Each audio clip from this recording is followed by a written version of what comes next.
Welcome to Well Played Podcast, a show on all things playful and joyous in education. I'm your host, Michael Matera, and Well Played is part of the On Podcast Media Network. I'm a sixth grade teacher, author, and motivational speaker, and this is Season 4, Episode 9, and today we have with us none other than the Teacher Table Czar. I dig it. We have Don Sturm with us, and Don, if you want to give a brief intro, a little background about you, that would be awesome. Yeah. Again, my name's Don Sturm, and I am a technology integration specialist for Morton School Districts, which is in the smack dead center of Illinois. Was a high school social studies teacher for 23 years, and now that just finished my 6th year of this tech integration gig. So thank you. I say I'm in the twilight of my career at this point. So next year starts year 30. Nice. I know I look young. He does. For those of you, getting the podcast, super young. For you getting the video, comments below. Yeah, exactly. Well, thank you. And I too am. I am fixated on education. Like I can't stop thinking about it. I Vox about it. I tweet about it. I Facebook about it, and I just love it. That is definitely the kind of person that I sort of flock to. Like I'm all in. I'm all in on education. I'm all in on PD. I love to learn. I love to grow. I love to try new things. And so, Don, you'd be somebody I would love to just be at the same building with, same district with. But one of the nice things here, like you said, with Voxer and Twitter and YouTube, it's amazing how close we can be. Oh yeah. Yeah. At the beginning of both of our careers, these things weren't a thing. So, it really was who is in your building. Well, and I've talked about that a lot I say get made fun of, but a lot of my friends are not quite as passionate about it. Doesn't mean they're not good teachers. They're just not as passionate about it. And they will say, oh yeah, are you Voxering today? And, on and on. And I'm like, but you have to remember, when I started teaching in 91, I was the only social studies teacher in the building. So everything I did was just whatever your noodle could come up with. But exactly, it was just out of my head. And now it's almost overload sometimes. Yeah. It's just like a fire hose sometimes coming at you. But then the skill becomes discerning what is good, what's not so good, what can I do, what am I skilled at, what do I need to get better at. So I love it. So to let everybody in on this, so today's chat, Don being 6 years into this sort of tech integration specialist role, he was on Teacher's Table chit-chatting, in the chat, and he really shared that this whole time, this coronavirus time, really pushed us all forward a little bit on technology, whether we were ready or not, whether you're an early adopter or not. Now, all the excuses over, you have to on some level. And I'm sure there's lots of negative stories here, but I thought, let's chat about some of the things that worked. What were the well-played moves into sort of that digital space, whether that's procedures, whether that's just thinking through how to lay out an online course, whether that's some tech tools that they, rose to the surface and really saved the day. That's sort of what this show is about today. And I'm excited to get started. So I have been just like that. I was not an online teacher at all, and in fact, I like everybody, I wasn't necessarily ready for this. No one was. But Don, what have you seen in your district? What are you thinking? Oh gosh, you let the genie out of the bottle. Thinking all kinds of things. Like when we are set up at our school, we're 1-to-1 iPads. We have about 3,500 students. 5 through 12 take them home. Pre-K through 4 did not. Well, it literally started off where my boss called me and said, can we send K to 4 iPads home? And my initial reaction is yes. but then I have to go back, and because I walk this line between tech and curriculum. Sure. And so I went and I'm like, nope, we've got the filter on it. We've got, I kind of checked, and then it was sending iPads home with everybody. So when you talk about well played, the pre-K through fourth grade teachers who never had to think about their kids having iPads at home, now everything is about iPads at home. And so it just to see those teachers who probably now would step back and say, boy, I wish I wouldn't have done this. I wish I wouldn't have done this. I wish probably a lot of wishes that they wouldn't have done things. I was very proud of them for just they didn't complain about it. I mean, maybe they did to their spouses and partners and kids, but to the collective group, it wasn't like, we can't do this. Our kids don't have iPads. We're not going to. I mean, they just stepped up and started. Yeah, and I wish you have to start to get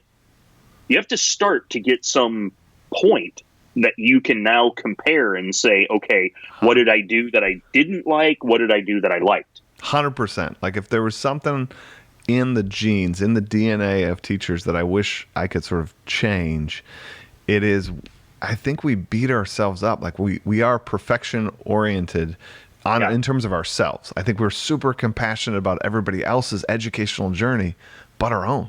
Like we want to roll out the perfect thing. I get it all the time with gamification. Like, well, I don't want to start because I'm not certain if I have it right. And it's like the best way to learn is the iterative process. Put out whatever game you have.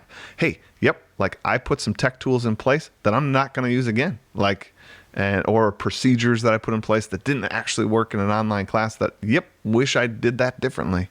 But now I know. And the reality is we're probably going to have to use some of those things coming up. So the more you can kind of almost get things out there in a ready to ship state, right? Like I'm not saying put out something that's terrible, but get it out the door and then learn from that. I 100% agree. Well, and it's that whole, so we are an Apple iPad district, but we're also a Google district.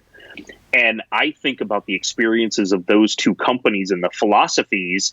We, for so long, had been the Apple philosophy.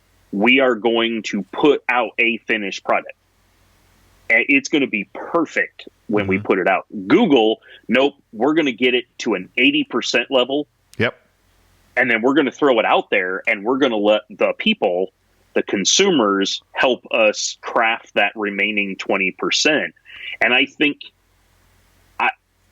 there's a point for both of those. I mean, I think we tended to be more Google during this Corona thing because we had to. It was right. I'm afraid, I think, and then you talk grade level, I can see where a kindergarten teacher likes things to be a little bit more polished because the parents are the ones that are really, I don't mean doing the work in a negative way, but they're definitely seeing it. They're seeing everything. Exactly. They're helping the kid. And so the parents feel like, so much of the community, well, let me pause for a second. The well played from the community, I think, was a big part of this. They let our teachers do some things that I know probably in private, they were, their hands were shaking. They were frustrated at times, but they didn't jump out onto Facebook with all of these mean, nasty comments about, oh my gosh, did you know that the teacher did this? They let the teachers do that. And so I think they had a lot of moments where probably way more than their comfort level really wanted that, their comfort level was definitely stressed, but they let some of those things play out. Yeah. So I guess in your district, speaking of parents and teachers, what was one of the ones you saw was a good move? Again, it could be procedure, could be like policy, could be, an app or a tool. What was something that you were like, that was awesome? That was a gain. I would say a couple of things. One is Seesaw. I mean, I don't know how familiar you are with Seesaw, but I'm telling you, it uses it every day. It doesn't get, I don't even know what to say about it. And yes, I'm an ambassador. I don't get paid by them.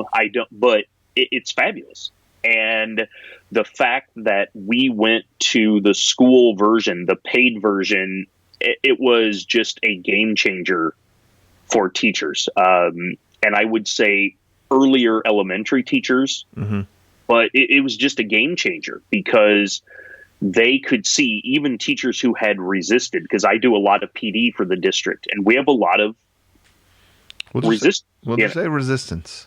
Yeah, they don't, sometimes they don't do the PD because they don't have time. Sometimes it's just, they just don't care about it. Other times it's, nope, I'm not going to do this. I don't like online learning. I don't like kids in front of screen, whatever the reason.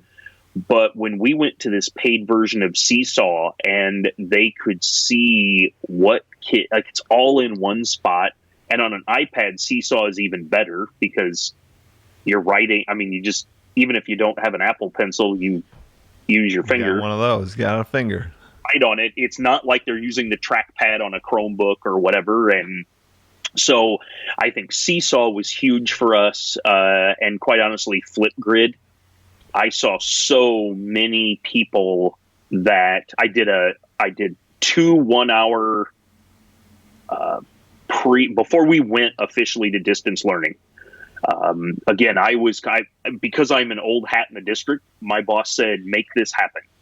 So, all right, I put together 9 or 10 1-hour PDs the week before we were officially e-learning.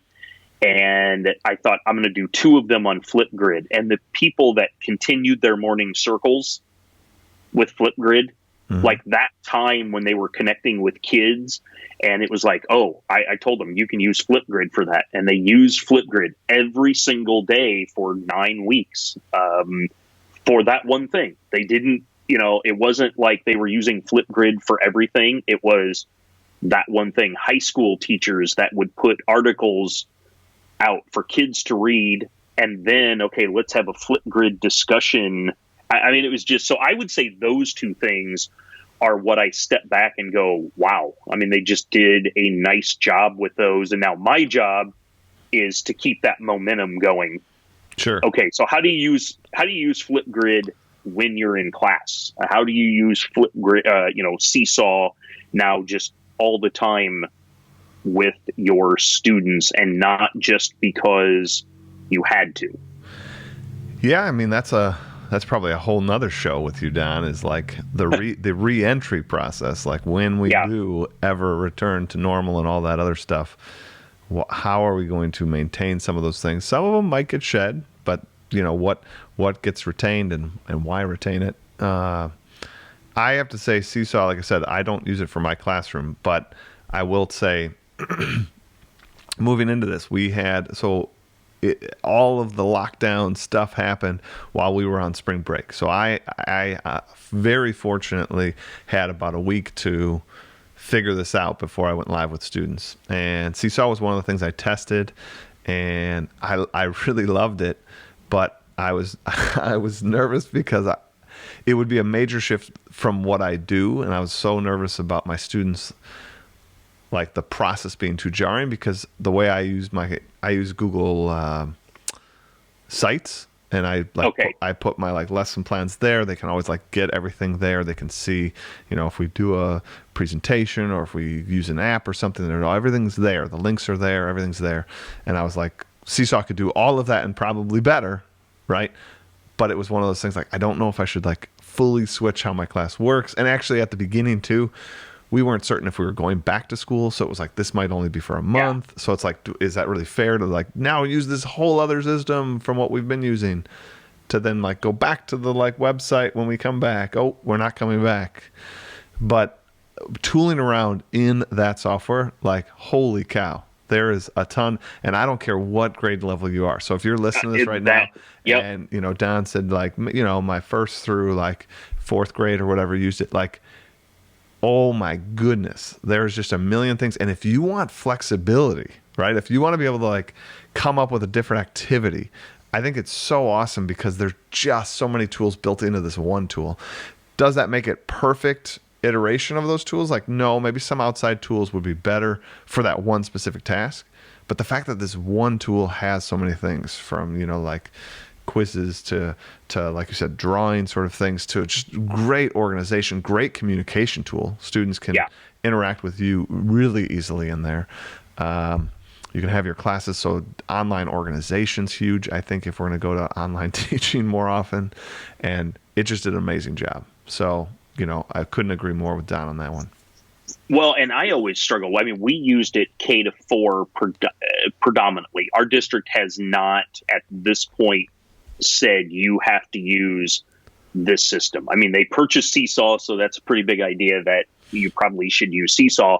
But I would highly recommend, if you are in high school, don't just discount Seesaw, because it does look like, that's sometimes the complaint. Well, it kind of looks a little bit elementary, but it is great. I mean, I know there are some college professors that have started messing around with it because it is because of all the features. So, and I was thinking as you were talking, I think sometimes, I think a thing that I did that was well played, and that's hard to do sometimes, is just to look at yourself and say it. It was, I am, like, I've been described as, I'm a lot. I'm a fire hose. And so I am conscious of that. And I love that all these companies stepped up and offered these free, here's our service that normally costs $18,000, but it's free. Mm-hmm. And I could have just had a list of every one of them. Hey, try this, try this, try this, try this. And I decided that, okay, wait a second. This is not the way to go, because of it made me think about it when you said Seesaw.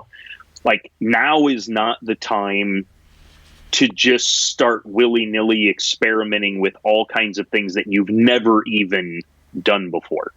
If you are a worksheet type of teacher that doesn't really have kids create, if you say, hey, let's use Buncee, and I love Buncee, but if we throw Buncee out to them, the parents are that's when parents are gonna start saying, wait a second, my kids never used this before. We've never done this type of activity before. And so I think I always had a list hidden on the Google site I built for teachers. I had it there like, hey, here are some additional resources, but I never pushed. It's like, use what you've been using. If you want to branch out a little bit, let me know, and let's see how we can throw something else in there to do something that you're trying to do. Yeah. So my advice to teachers, and I take it for what it's worth. I'm just a 6th grade teacher. I don't do tech integration, so maybe this isn't the right advice. So there's my disclaimer.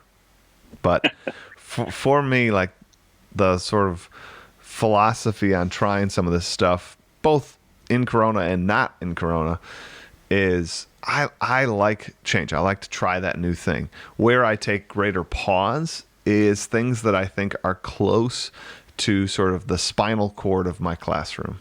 And so for Seesaw, that's why I sort of pause, because it's like, oh my gosh, this is going to be like the central point, and I already have a central point that they're used to.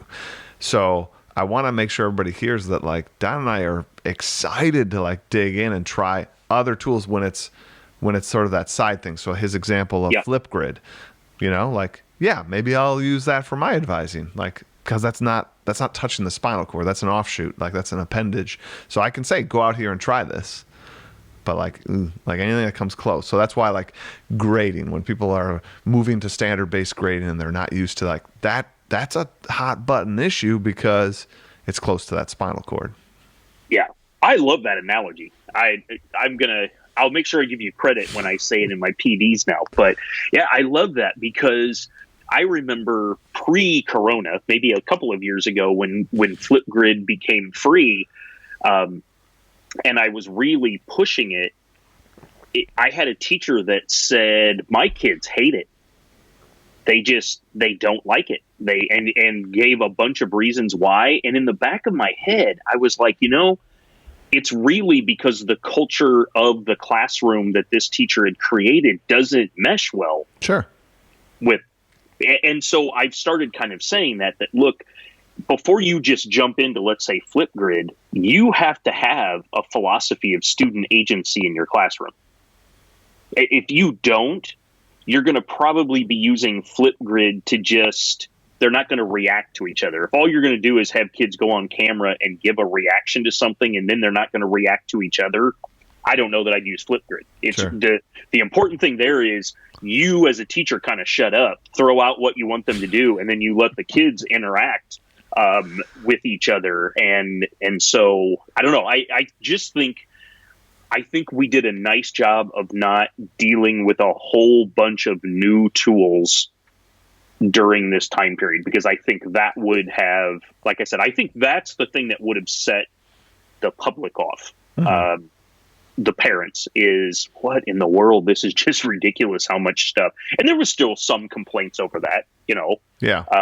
But some of that was the kids. The parents were starting to get involved in the kids' education like they had never gotten involved before. The kids might have known how to do it. It just looked confusing to the parents.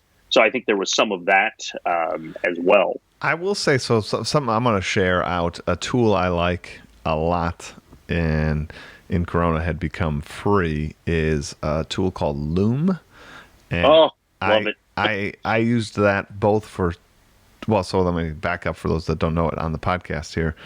Loom is like a screen recording app, but I feel like it's got just a boatload of other little features you didn't know you needed in a screen recording app that help you share that. You can embed them very easily. I mean, it's got like a click of a button into your email. So I use it a lot of times, even pre-corona, to answer parent questions. So like a parent emails me and it's like, I could spend like a half an hour making sure I write it all up and make sure there's no spelling errors, make sure it looks clean, make sure it makes sense. Or I can literally flip on Loom, have it record me. If it's a tech issue, I can literally like record the screen as well, me on the screen, whatever you want to do, and instantly sort of put that in the video or in the email. And it's so nice because I would really argue for all of us to try to move towards that a little more. One, it actually takes less time. I swear to you, it takes less time. Oh, it does. Writing the email. It's more helpful actually, right? Because most of us are that sort of visual learner. Like for me to like read through your technical directions, Don, of how to like do something. If I had a student in your district and, you know, said, hey, I don't get how to use Flipgrid, for you to type out for how I should use Flipgrid, oh my gosh, it would be a huge task on you. It'd be a huge task on me as a parent to read through that and make sense of it. And if Don missed one single step, the whole process falls apart. It's like, I don't see that button. That button's not there. Oh, Don made a mistake. Didn't tell me about some pre-thing before the button appears. Now I'm lost. Where seeing it like, okay, he clicked here, then he clicked there, and now it's working, and now I just record my video. I get it. All right, sweet. I'm going to have my daughter sign on to Flipgrid now and do that, right? And then I used it also for students. Anytime I would try a new tool or technique that I felt like they needed a little extra walkthrough, it's just that same principle of like flip teaching. I put together like a 2-minute, hey, here's how you log in, and we're going to click these little buttons here, and this is what they do. You know, have fun. Here's the assignment, you know.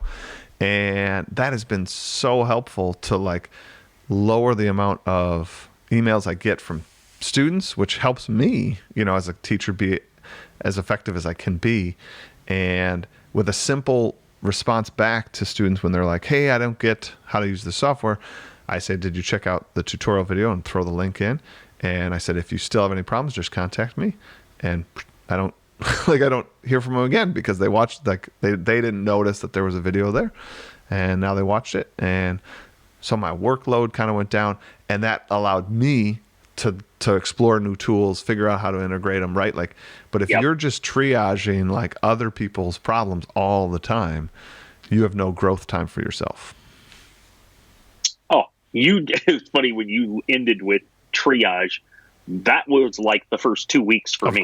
Of course. I mean, my email was like a ticker tape. I mean, it was just, and that's where Loom, I don't remember who I heard it from. It was on Twitter. Somebody was like, hey, try Loom. And I was like, oh my gosh, this is awesome. You can, just to add a couple of things, I mean, you can put folders together within your Loom account that then you can direct, kind of like a YouTube playlist.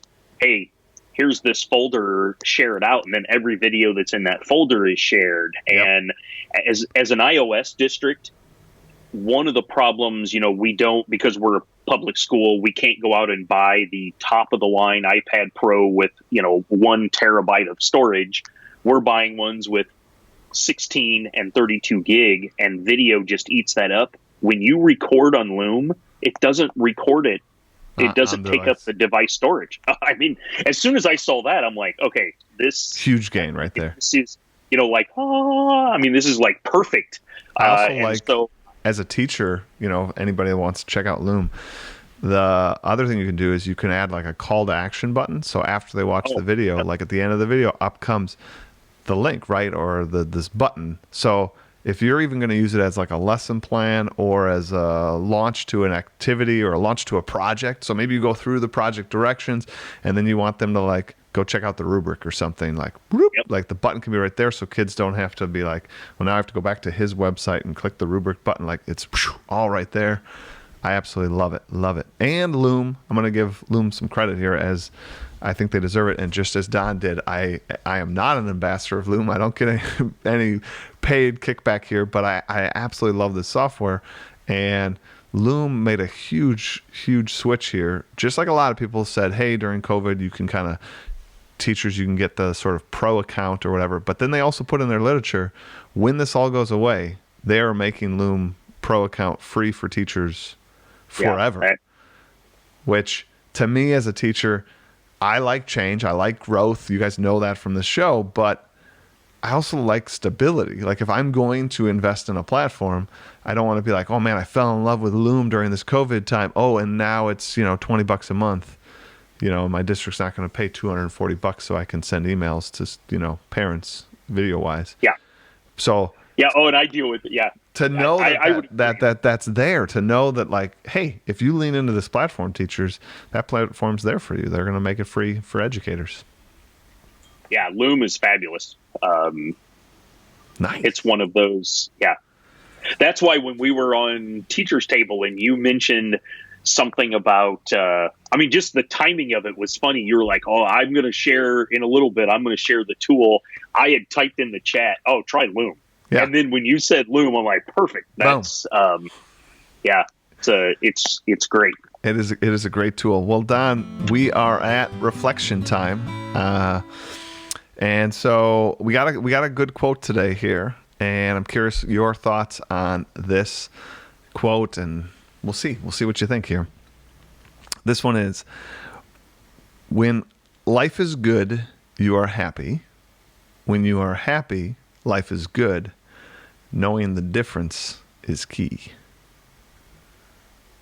You want to read that one again? Because it is a play on words here. When life is good, you are happy. When you are happy, life is good. Knowing the difference is the key. Yeah, that is a deep one. I think nailed it.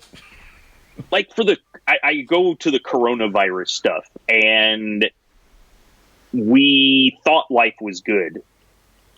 But that idea of here we're in this new situation and we're trying things that are different than we've ever done, and realizing we can, like, it kind of shifts that mindset. There's all this bad going on out there, but now we can try new things and have experiences from those new things and be happy about that. And now we've kind of shifted and turned those tables a little bit. I think that's my your initial spin. I dig it. For me, so again, the quote being, when life is good, you are happy. When you're happy, life is good. Knowing the difference is key. I think this so goes with, like, when I found this quote, I was like, yes. Because I think it so goes with my sort of general philosophy that it's perception, it's attitude, right? Attitude's gratitude,